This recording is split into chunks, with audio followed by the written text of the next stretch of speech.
Hi, welcome to the TILA Teacher Guides. This is our final unit and it will be about do's and don'ts in telecollaboration. We will try to summarize the most important aspects that have been already mentioned in previous teacher guide units, which you can find in our TILA YouTube playlists and also in our TILA project website. Let's start with organizational issues. It is very important to find a teacher that you work well with and to make sure that you share the same objectives. It's also essential to test both networks and equipment before you get started so that you see what technology you have at your disposal. Before the academic year starts, when you're planning the telecollaboration exchange, it's very useful to set the dates for all the telecollaboration sessions that you're going to be carrying out, just so that you have a clear plan of what is happening and when during the academic year. During the telecollaboration sessions themselves, always keep communicating with the other teacher. If there are technical problems, if your students are running late, anything, it is very reassuring for both parties to always know what's happening instead of just keeping the students waiting and not knowing exactly what is going on. Train student wizards. They can help you on the day on basic things or troubleshooting, things related to technical problems, on what the task involves. They can help you answer some of their peers' questions, and they will be really proud to be appointed student wizards. Have your students' login details handy. It is very likely that your students will not remember their login details on the day. They will not even know where they have them. So it's easy for you, it's easier to have them printed off on a piece of paper that you have handy instead of having to plow through your emails and find them there. And prepare a plan B.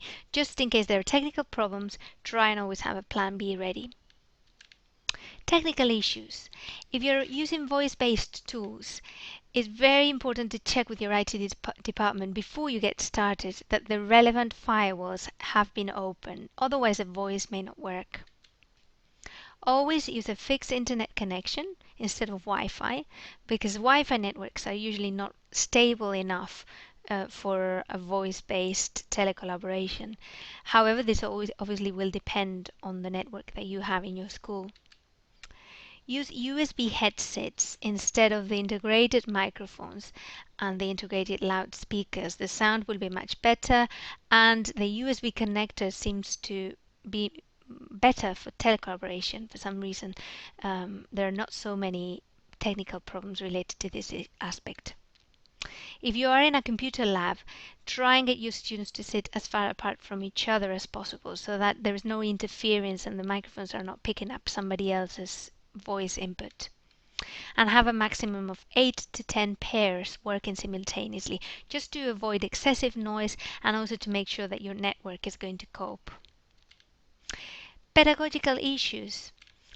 Plan engaging and motivating tasks. You can have a look at our TILA Teacher Guide unit on task design with lots of pointers and ideas on what makes a task engaging and successful.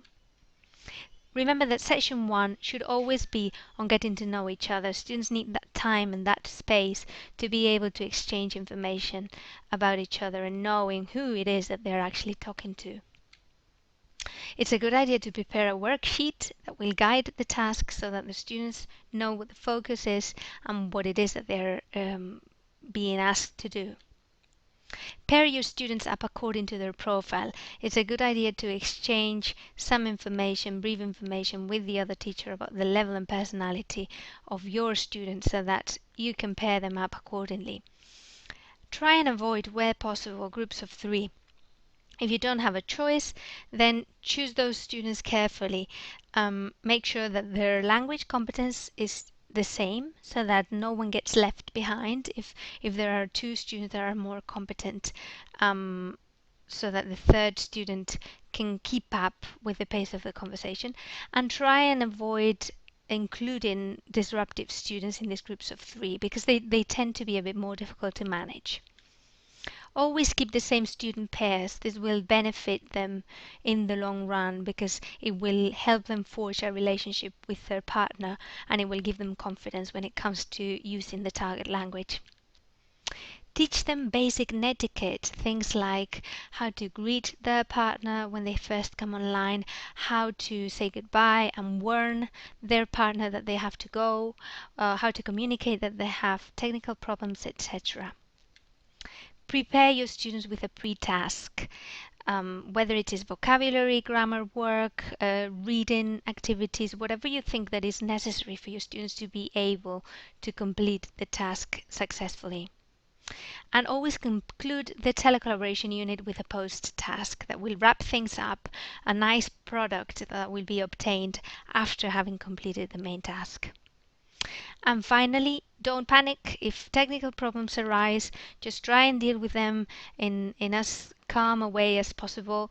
Try to include your students in the process, communicating to them that this is something innovative that you're trying to do, that they're part of it, that nobody said there wouldn't be any technical problems, and that they can be part of the process and help it progress.